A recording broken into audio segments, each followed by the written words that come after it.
Hey, it's Pastor Dan from Dexter Gospel Church with another Proverbs Practical. I appreciate you watching. Today's verse tells us that parents whose children are wise will rejoice. We're in Proverbs 23, verse 15.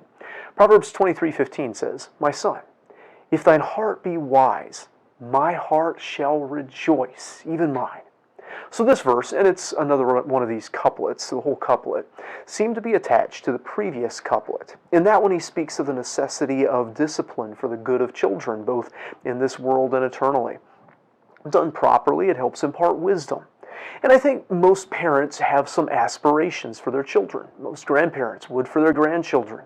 For some, it may have to do with outcomes. They want their children or grandchildren to have a happy marriage and family, or a good paying job.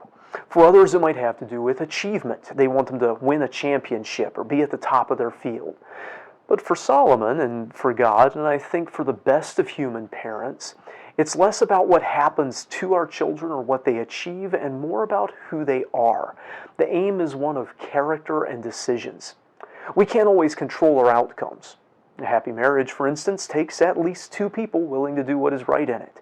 A good paying job requires an economy that actually has those and the opportunity to get into one. There's a lot of things beyond our control that enter into our financial or relationship outcomes, social outcomes, and so on. And while we can definitely influence those outcomes, there's a lot that we can do to shape our destiny, those outcomes are not the real ultimate measure of success. Wisdom often leads to success. It doesn't guarantee it, though, and success isn't always a measurement of wisdom. However, we can control our thinking, our desires, our decisions.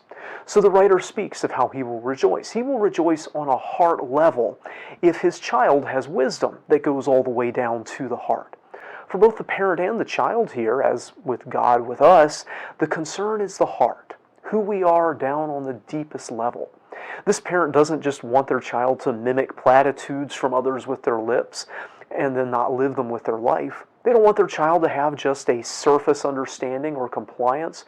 They want them to have internalized wisdom all the way down into their heart so that it ends up suffusing every part of their life.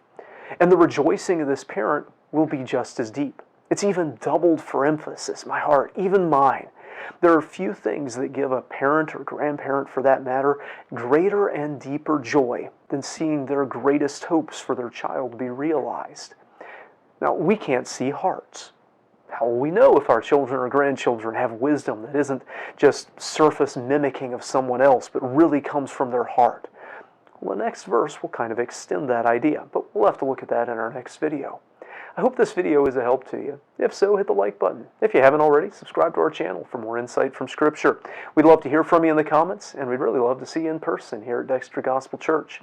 Until next time, I hope you stay well and both find and bring rejoicing.